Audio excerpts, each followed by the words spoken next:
I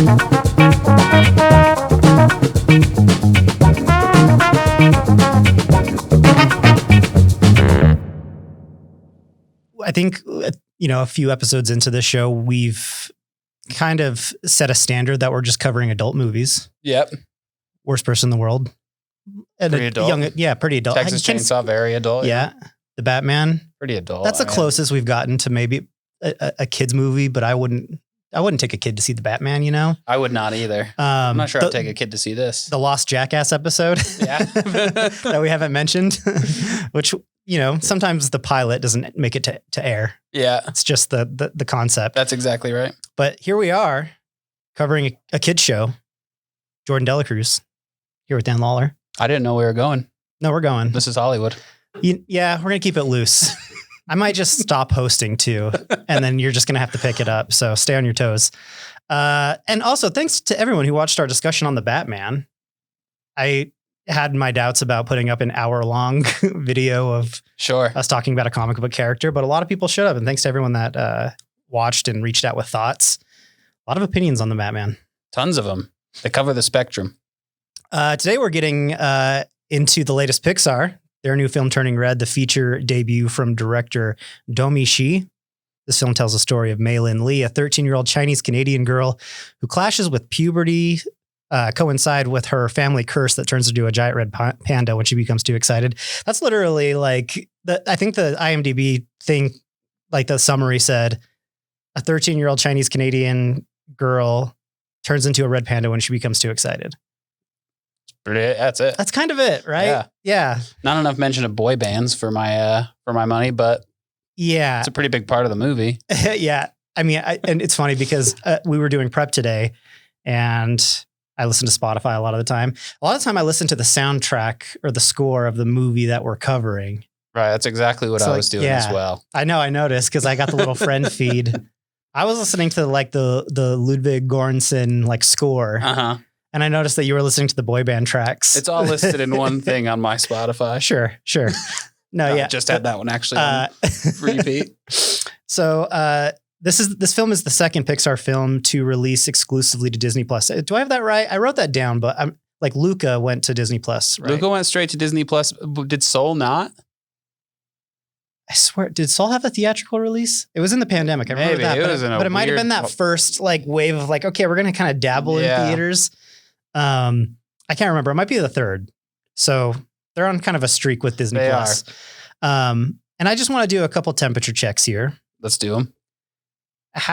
First of all, how are you feeling at this point, now that we're like 2 years into this, about the streaming at home experience with these like major motion picture releases? Ultimately, I would always just rather these companies do what Warner Brothers did last year, which I don't think they're going to be doing this year, and just do, the day and date stream and in theaters. Yeah. Give people a choice. I know that's probably expensive, but yeah, and you don't quite make those like box office charts like you normally would. Mm-hmm. Like I was listening to a podcast recently where they were talking about the Matrix Resurrections and how little that made at the box office, but still everyone saw it. Right. But you can't be like Matrix did this at the box office. Yeah. But I mean, ultimately disappointed, I would say. I don't love, Luca, just wonderful, beautiful movie. Mm-hmm. This is a wonderful, beautiful movie. I'm talking visually, and just it would have been really nice to see that on a big screen. I think like, especially in like a somewhat full theater, this would have been a laugh ride, I think. Yeah.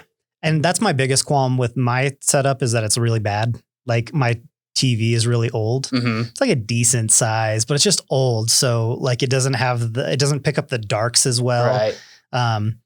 And it doesn't have a ton of range. And then I don't have any kind of sound system. So it's literally in TV speakers. I really have, for someone who has a movie podcast or a movie show, I have a really bad at-home setup. Yeah. And I'm saving up for a new one. We're getting there. But so that's my biggest problem. I don't necessarily have a problem like staying still. No. I think that's more of a testament to the movie, because movies will be like if I absolutely have to pee, I'm like, we're going to pause this. Right. But sometimes I'll be like, just keep it rolling. I can hear it. I'm going to hurry and make a run to the bathroom, And so I think it's a bigger challenge for the movie to keep your attention. It's like, if you're in a theater, we're kind of stuck there. We're just going to watch this thing. And it's even hard for me to walk out of a theater if I hate a movie. Like I'll mostly stick through to the end. I don't think I ever have. Yeah, I don't think I have either. So Pixar has been kind of, do you have any other thoughts on streaming? Sorry, I don't at all. I didn't want to cut you off. So in the last decade, at least, Pixar kind of seems like they've been all over the place, and the releases don't feel as monumental as they did. Mm-hmm. And we grew up in what was like the golden age of Pixar, if we're far enough away from it to call it that. But yeah, it just doesn't feel like that. Yeah, these releases, and maybe it is the Disney Plus thing from the past few years, but I even feel like before the pandemic, the last few just didn't feel as, monumental. And I guess part of that could be like sequel fatigue, because they've been doing that a lot. I would say that's definitely that was kind of what blurred them all together for me. So as far as Pixar as a creative company, how are you feeling about them at this point? Pretty good right now, honestly. Yeah. I think that the last 3 that they've made, Soul, Luca, and Turning Red, are all pretty good. Not to, give away my thoughts on the movie too early, but I think they're all really good quality movies. I wasn't a huge fan of Onward, but I didn't hate Onward. But yeah, I mean, they're always putting out strong stuff. I do think the sequel thing, they get caught up in the sequel thing every once in a while. Yeah. I have not seen a lot of their sequels. I have not seen any of their sequels other than the Toy Story ones. Oh, really? Yeah. That's not interesting. Just kind of skipped them all. Yeah. Not a single sequel. Just no interest from me. But yeah, I think I still got my stock on Pixar still pretty high. Yeah. I missed Luca still. I still haven't seen Luca, despite you and Annie's pleas that I see that movie. It's really good. I really like it a lot. Yeah, I really need to see that. And so maybe you can. The last movie that I saw by Pixar was Soul, and so there is this gap of Pixar's history that I'm missing. So maybe you can fill in a little more on that. But I knew that you really liked Luca, and the soundtrack is. Are you into the score? Did the score end up becoming kind of a staple? Oh yeah, especially there's a few tracks specifically, but just kind of all around. Dan Romer, the composer on Luca, is one of my favorites. He's great. And I feel like, and this goes back to the sequel thing a little bit, but it feels like their breakthroughs have kind of ebbed and flowed to where it hasn't been consistent, where there's either a breakthrough with a concept or a breakthrough with the execution, the animation. And I feel like sometimes at least in the past decade, it's been one or the other, where it's been this great animation breakthrough, but the concept, or it's a sequel. And you're just I felt that way kind of about Incredibles 2, where I thought that movie looked really good. Mm-hmm. I feel like the animation got a step up, and they were starting to play with not fully 2-dimensional stuff, but they were starting to mix in elements like that a little bit more, and they were getting a little more playful with it. But again, it's a sequel, and I really liked Incredibles 2. But there is that kind of thing where it's are they running out of concepts? Because one of the great things about old Pixar movies was just a completely unique movie. And you were this is just something we haven't seen before. And they could knock a concept out of the park enough that it would create all these merchandising opportunities, and the characters would become iconic. So it's just been kind of off balance for me in the last decade. And I would say that since 2012, there have only been 2, what I would call S-tier Pixar movies. Inside Out and Soul. Is that what you would call them? I would say Inside Out and Toy Story 4 and Coco. Oh, Coco. Duh. Yeah. Soul, I think, is an A tier. Okay. There's some aspects and parts of that film that just don't quite, right. But then after kind of reviewing these thoughts, I just asked myself, are we getting old? Is that part of it? It could definitely be part of it. Cause I that's the thing is I actually do want to look at these movies and kind of pull them apart and stuff. But then I'm am I the person to do this? Right. Are these just for kids? But at the same time, Pixar seems to be hammering in a lot of adult stuff. Oh, absolutely. I think at every opportunity they try to do that. Okay. Let's get into our reactions. So just, broad strokes. What did you think about this movie, or how did you react to it? I really liked it. I thought it was among, I'm I'm not even going to say among, I think it is like the most visually energetic and interesting Pixar movie that's ever been released, at least as far as my money goes. A new bar. Right. Yeah. I mean the energy of the characters, the energy of the music, the energy of the camera. It's just whipping around. There was something about this movie where it felt like there was a camera present. Right. And that's never been a thing I actually felt like they were getting close to that a little bit with Toy Story 4. That's a really good looking movie. But in this movie, more than anything, I was like, it feels like they're going into each scene, like trying to figure out where to put the camera. Right. You know? Yeah. And I think that it just whips around, especially like the first 15 minutes. Like I knew I liked this movie. The moment she like gets off the bus and shows like her, like this girl loves math sticker on her flute case. Yeah. Like that I was like, all right, this has got me. Yeah. So I was really into it. Some stuff didn't work quite as well for me, but for the most part, I enjoyed the energy. I enjoyed the friendship. All the friendship stuff that was going down. And I thought, Domee Shi, who I didn't know this, the first solo female directed film. First solo female director. There was a female director partnered with a male director on Brave. Okay. There's been a handful of like women writers on Pixar movies. But right. Yeah. As far as directors, this is the first female solo, director. But this movie's like, it kind of caught me off guard with how funny it is and like out of the gate funny it is. And obviously a lot of that is centered around Malin and her friends. Like that group of girls are hilarious together, and the way that they're characterized is like they could have a Disney Plus spinoff show, just them. If they kind of shut down and they don't even have to like rely on the Red Panda stuff. Right. Like if it was just them for like a Disney Plus show, that'd be great. You know?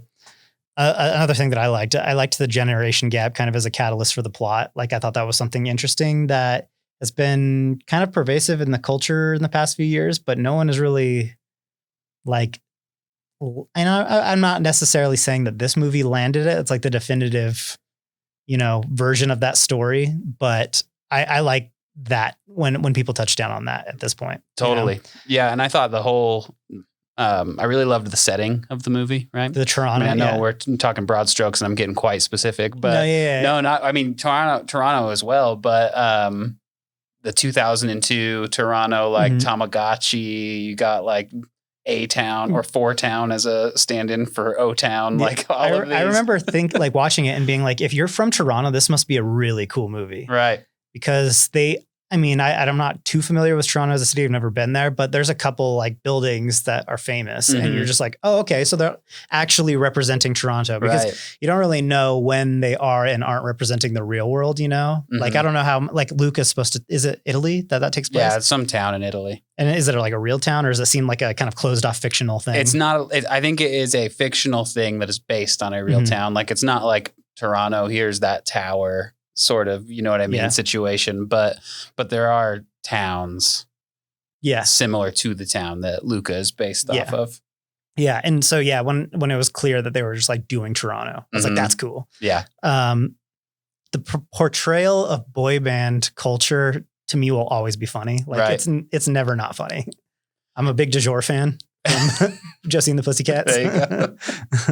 I mean, and it's kind of like time is a flat circle. Like this would have worked in 2002 with all the boy bands. It would have worked in 2012 with One Direction. It works now with BTS. Like, I guess boy bands are a staple of every generation. Yeah, it's true. And then, like you said about the animation, just the energy, it's pretty clear the influences that they're pulling from. It's like you see the anime and the manga influence like really heavy in it, but not in like a schlocky way. They're incorporating just the right amount of it, to where it's like you're getting like little nods. They're actually playing with like how they build the characters out in these like different ways. So they're not trying to like there's the kind of Pixar mom look, and they're kind of straying away from that and getting a little more creative. And that seems like that's kind of what they were doing with the characters in Luca too. Right. Like they were trying to take them back to a more cartoonish kind of vibe. Whereas like Coco, like they're exaggerated, like they have exaggerated cartoonish features, but for the most part, they look kind of more Pixar human, you know? Oh, totally. I mean, that grandma looks. I know the wrinkles on that lady. Yeah, very realistic. So getting into the stuff that did and didn't work, what did work for you really well in this? I mean, we've kind of alluded to it already, but the cinematography, specifically, there are just a handful of establishing shots of Toronto's skyline that just like melt onto the screen. They're all like in this very pink hue, which is another thing that works for me really well. Is like the color palette of this movie is just delicious. Yeah. And so just the look of the movie, I thought like excelled. Yeah. There's like a few points where, and this feels more like, in fact, like I saw one article on this too, as I was like having this thought, 'cause I watched it and then I was like on Twitter or something and I saw an article that compared this movie to Spider-Verse. And I had that same thought where I was like, they're doing things here that feel like Sony Animation and stuff that they were doing are like kind of pioneering, you know? And, the lighting and the way they mess with the lighting. And even I felt like some of it looked, I guess it's probably more manga than comic books, like traditional American comic books. But the way that, you know, the camera zooms in on someone when they're stressed and the lighting changes to like this very, like to an almost like horror movie thing. And I mean, there's a dream sequence in this or a nightmare sequence that is just completely freaky and weird. Right. And, the weirdness is not only like kind of felt, I mean, it's definitely felt in those four girls. Like they're just like, and that's true to adolescence. You're just the weirdest person ever when you're 13. Absolutely. And awkward. And, but that they really embraced that weirdness in the animation too, to where, you know, people like literally get stars in their eyes. And, that all that stuff was just great. I agree. I'm actually glad you brought up specifically a couple of things. Those shots where like the lighting changes and there's like sweat dripping down their face, and the Sony animation. Because I had the exact same thought is that like, oh, I think that like, and I know that like Lord and Miller aren't like the directors of these movies. It's like Mike Rianda and Peter.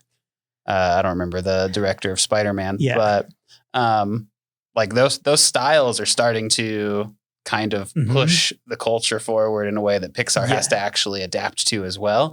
Because for so long, you know, whether it was DreamWorks, Sony, whatever, all of these companies were just kind of playing second fiddle to Pixar and kind of, you know, aping Pixar in a lot of ways. And now it does seem like there's kind of, since there's more of a pie, it does seem like more, you know, Pixar's kind of having to do some stylistic stuff that they're not typically doing.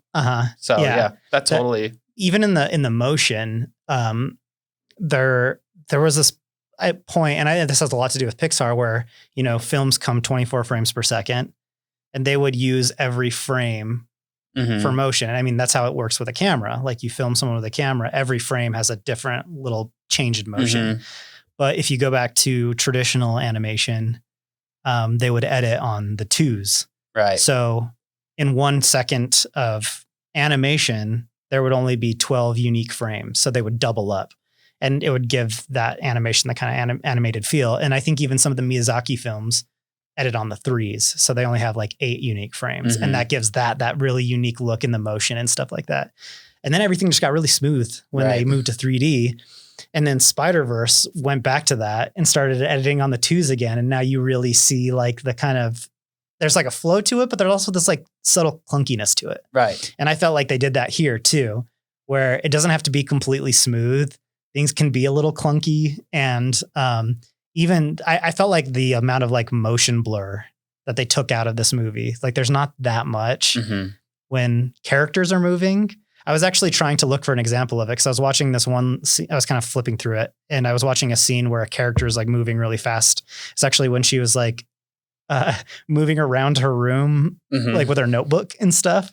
And there's not a lot of motion blur, even though she's moving fast. But then like when her mom is driving to the little mini mart to confront the boy, when her car flies in, there is motion blur, but it's very subtle. Right. And so, and that just like goes back to what they were doing with Spider-Verse and stuff. And I think to a degree, Lego Movie too, where it's like, we just want every frame of action to be completely legible. Right. But then playing with that in different ways, like in that scene where, you know, the gas or the mini mart scene, when everyone's laughing at her and she's looking at everyone and their faces are zoomed in and the depth of field gets really shallow. And there's like this kind of like aberration, like they're going at like, almost like I think about it like the Matrix Resurrections where Trinity like freaks out and everything starts to like blur around the edges. Yeah, I just like the whole time, even more so than some of the plot points, just looking at this thing was keeping me sucked in. Totally. Know? I agree. And I love, I'll say I loved Maylin. I loved May. I thought that she was a wonderful protagonist. I think that like the movie really hinges on her performance. Mm-hmm. And I thought that she did great.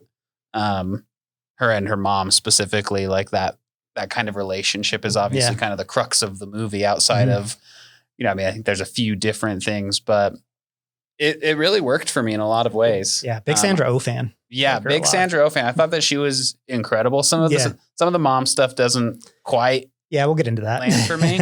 But other than that, I do think that the family dynamic worked to a point, you know what I mean? Like I loved like the introduction of the aunties.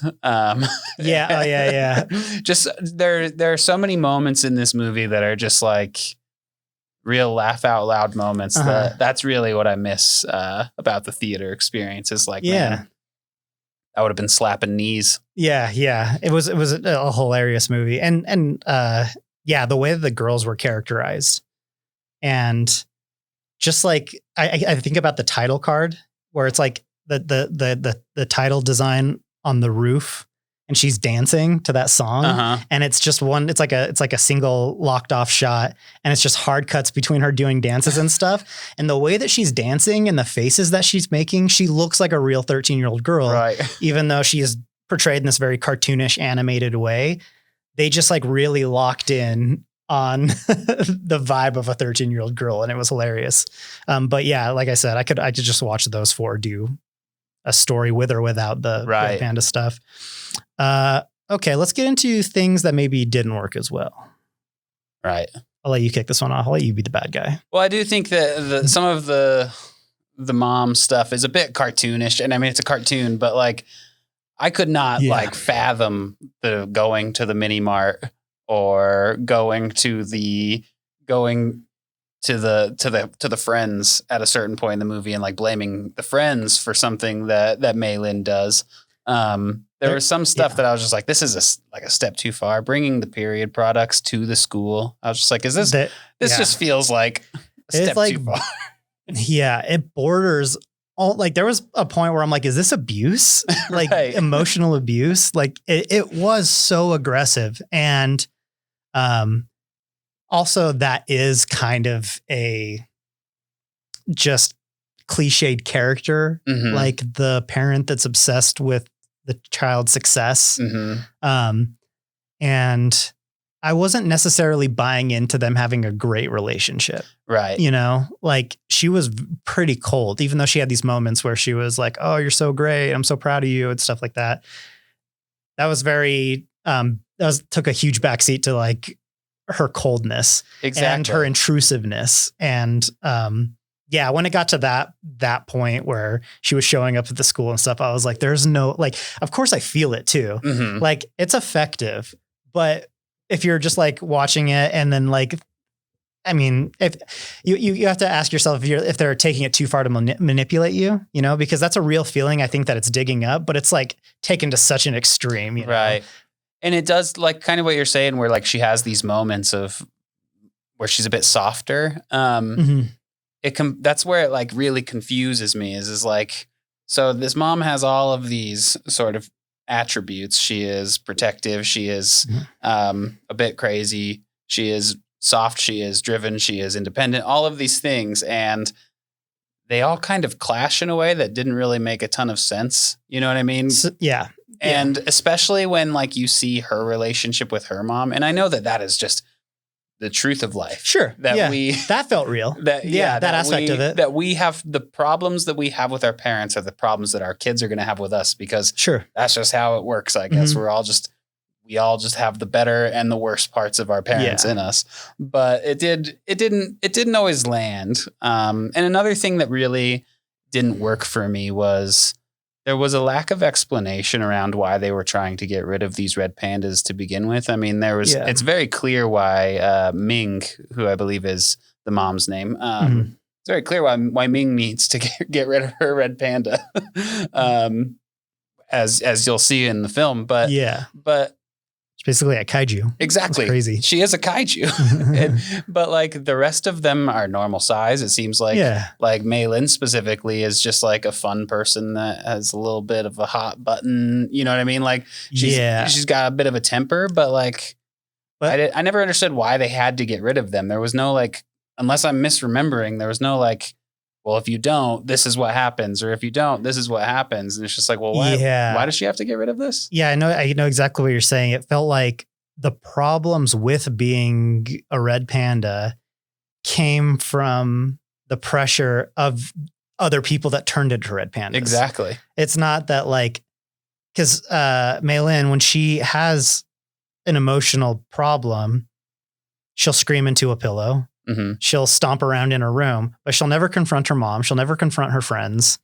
She's controlling all that stuff. Right. And the only time that she is on edge is when she's with her mom. So it seems like none of them necessarily have anger problems. They just have problems with each other. Mm-hmm. And so, for that reason, I was like, that I'm not quite, I don't quite understand why it's such a horrible thing. And maybe that's part of the, end game catharsis of the movie is that you got to own it. But all that kind of, plays into what I think you're saying, which is and this is a problem that I had, which is it's just trying to be one too many things. Right.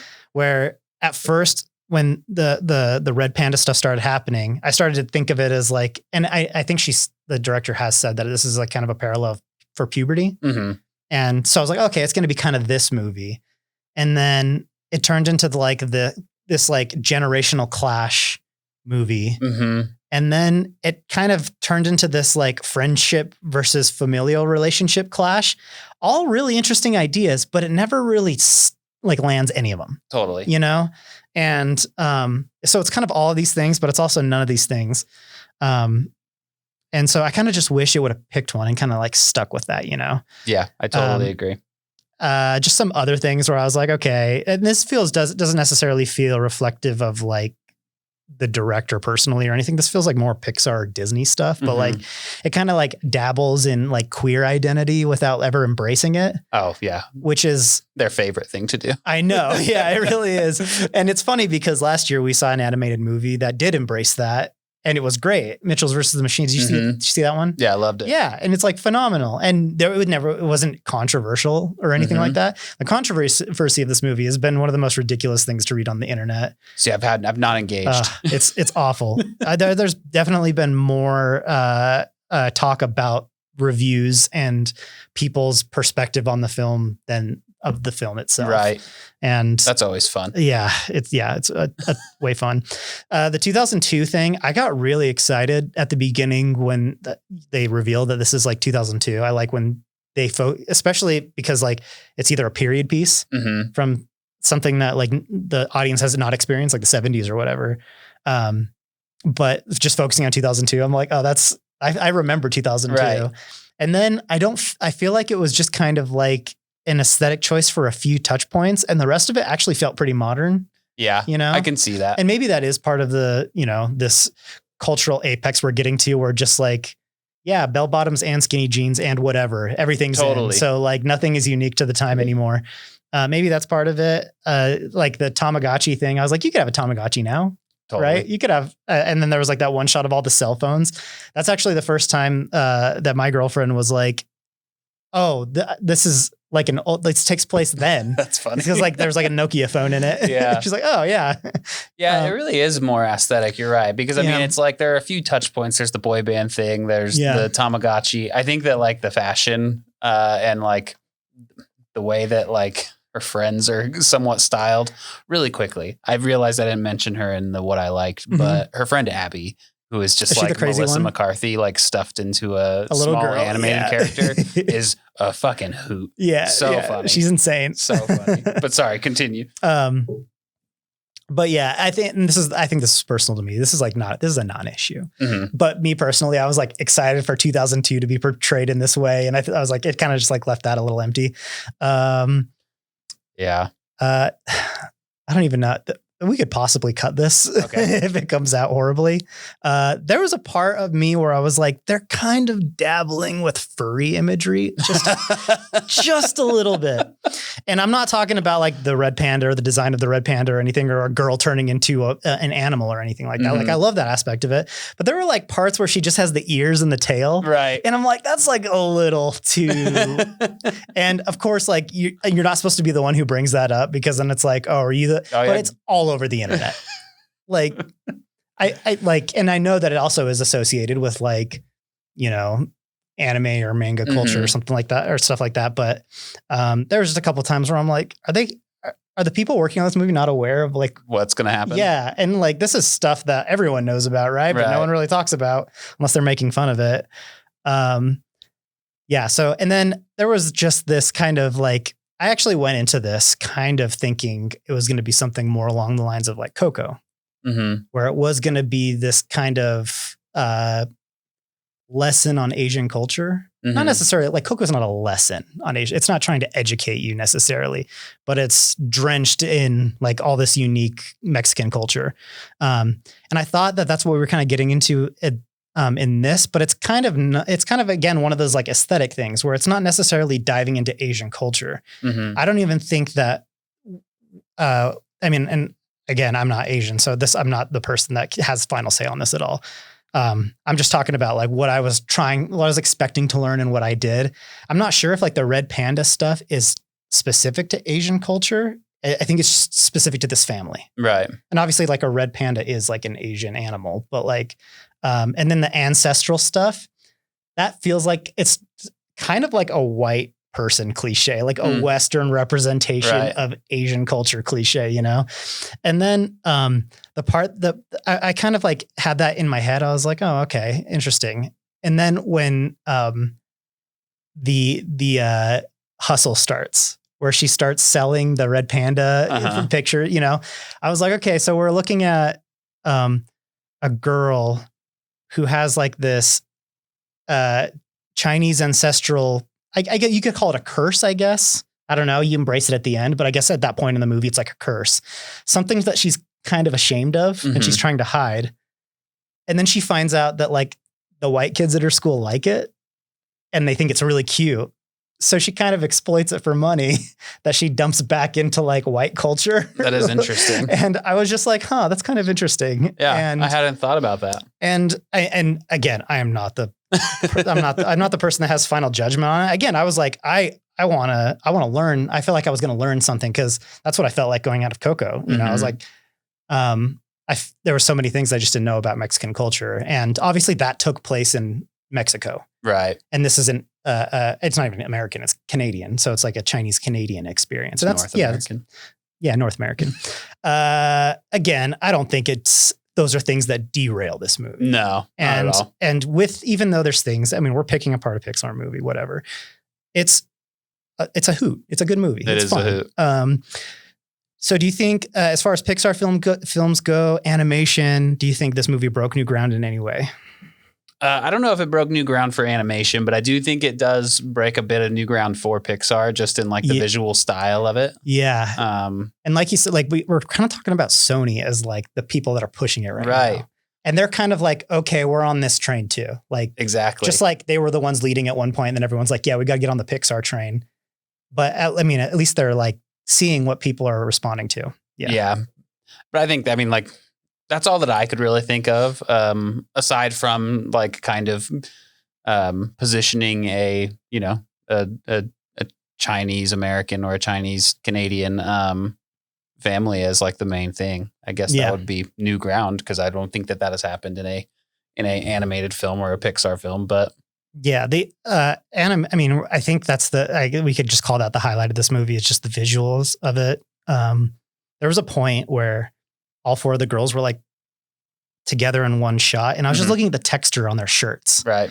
And they had like their shirts had different textures.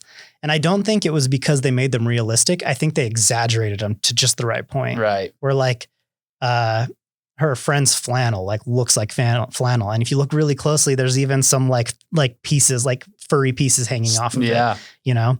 One other thing is this movie's very horny. Yeah. and that's pushing it for Pixar a little bit, I think. So that actually plays into the other thing that I think they're doing with this. I mean, where they're breaking new ground is Pixar kind of pushing out into like the young adult. Right. I think that's a great move. Like, yeah, they need I think so too. I was talking to one of my coworkers about the movie, and she was saying that she was excited to watch it with her daughter, and I believe her daughter is 6 years old. And I was like, I don't know, man. And she was like, well, I'm fine with it. And I was like, okay, cool. But I'm not sure if I would recommend someone with young children watch it, but no, and might go over their head anyway. But like 13-year-old girls are watching Clueless, right? Right. And that's like a horny movie. True. And but movies like Bring It On, like I was watching Bring It On when I was 10 or 11 years old, and so even if kids aren't acting exactly like that, I mean, obviously they're going through puberty. Hormones are going to kick no matter what culture you're into. Right. But we were watching PG-13 movies at that age. I mean, like you have to be Malin's age to go watch Bring It On at the theater, So it's like they're starting to dabble in adult culture. Yeah. And there were points where I was watching this and I'm like, oh, are they kind of pushing this a little bit? And I'm like, but no, they're not. It's just Pixar. Yeah. And we just don't expect this of them. And so it feels weird. And I did like go to IMDb and sort reviews by one out of 10 stars. Right. And it was just a lot of parents just being like, how could they make kids watch this? And I'm like, no, this is a perfect. I mean, you go through like whatever weird, awkward maturation stuff in like 5th grade. Yeah. So, I mean, we'll figure it out. The animation's great, but I still would like to see a Pixar do a 2D movie. Yeah. They've kind of dabbled with that in their short films a little bit, but I would love to see like a feature length. So yeah, animation breaking into like the young adult. I don't even think they need to make like an adult Pixar movie. I don't have any interest in seeing like an R-rated Pixar movie. Like we got Sausage Party, that's fine. But Pixar doesn't need to do that. But the young adult thing, I think they could really do well in. Any cliches or old ground that was covered in this film? I got 2, and I think one is actually kind of a positive. I'll go with the first one. And the first one is kind of just a hazard of watching a Pixar movie. But those first 15 minutes were so energetic and so entertaining to me that I genuinely forgot that she turns into a panda. And then she turns into a panda and I was like, oh, Pixar, make a coming of age movie. Just no animals. Not like I would love to watch just like a coming of age comedy by Pixar with just like, kind of what you're saying with like give them a Disney Plus show without the panda. I would love that. Yeah, I really would. And obviously that's not like their MO most of the time, but I would love it if it was. I would line up and watch that movie. They're capable of it. Yeah. And going back to like some of those things that I think they kept touching down on, but they'd never really resolved. Like I really liked, and it felt really real, the kind of clashes between her friends and her family and the need to separate those two things, and her mom being judgmental towards her friends. Unfairly so. And then like the whole idea that the thing that calms her is her friends and not her mom, but her mom takes credit for like her being able to control her emotions. I think those are all things that you could do without the Red Panda thing. Yeah. Like you could have had that whole thing, and almost like they could have made like a Boyhood esque movie, but in Pixar with these characters. I would have definitely loved that. What was your other thing? The other thing is just a cliche or a staple of the mother-daughter relationship drama. It's funny that I did not do this on purpose, but I watched Lady Bird the day before I watched this, and the father in Lady Bird is just so supportive and calm and like loving towards the daughter, and like in a lot of ways is like getting steamrolled by the mom. And it's just kind of like, yeah, I know that's how your mom is. And that is the exact same in this movie. Orion Lee playing Jin is just such a nice presence. And that's the one that I think is kind of a positive. I think that is like a really nice thing to have in those mother-daughter movies. Even Coda that's, up at the Oscars, the mom and the daughter kind of really clash. And then the dad is a bit more supportive there. And the thing about the dad in this, he's the one who has the outsider that's dealt with this situation before in her mom. And he doesn't have any of the emotions wrapped up in that generational thing because he's just outside of it. But he's the one that's like, wait, this isn't like a bad thing. And this is actually hilarious watching you dance around like a panda, and you seem to be happy. And you can imagine him as a young man and, his wife and the problems that she was having with her mom and him not wanting to step in, but now having a daughter of his own. Exactly. And that stuff felt like powerful. Like that felt, and again, that's stuff that you could have had without the panda stuff. But yeah, that poor dad just couldn't catch a break. Okay. So, where would you, as far as all of Pixar's movies go, where would you kind of settle this in the canon of Pixar? I think if it's not in the top third of their movies, which I believe they've got 25 movies, so that'd be like 8. If it's not in the top 8, it's like right around there for me. I think it's definitely in the top 10 for me. Yeah. It's like it's not reaching those Coco highs or Inside Out or, the older stuff. And maybe I have not revisited a lot of their older movies. Who knows if I would feel the same. Yeah. But it's definitely miles above like the not as good stuff. Yeah. So. I think, it might be good for us to go revisit some of those old ones and remake this list, like that'd be a fun, like tier listing, the Pixar movies. I would say that this is about B tier Pixar for me. And I think that's actually great when you consider the last decade. And again, I might be biased because the first 10 years, I was the right age for those movies, and all the technology was brand new. Like you go back and watch Toy Story, it's rough. Oh, like, for sure. It's way rough. It's still fun and I still like it, but it is rough. So it's hard to tell with those, that first decade. But as far as the last 10 years go, I think it's actually definitely one of the higher watermarks. I would kind of in the last 10 years put it around Brave and Incredibles 2. And Brave is kind of a controversial pick because not a lot of people really like that movie. Yeah, a lot of people dislike that movie. And I love Brave. I really enjoyed it. I saw it twice in theaters, I think, so I really enjoyed it too. I still think it's a really great movie. And I think it was, the reason I did like it was that had come out a couple of years or the year after Toy Story 3. And so you could see Pixar going into the sequel realm and kind of revisiting the same wells over and over again. And Brave felt like, oh, this feels like a big out of left field thing that they were doing. I didn't do it for you. I did it for me. I just listening to Scottish accents all day. I could do that. And I'm a big Kelly MacDonald fan. Right. So and Incredibles 2, I really liked, but I think it's in that kind of B tier Pixar. And I think with Soul, I didn't see Luca, but like that would be like more in the A tier Pixar.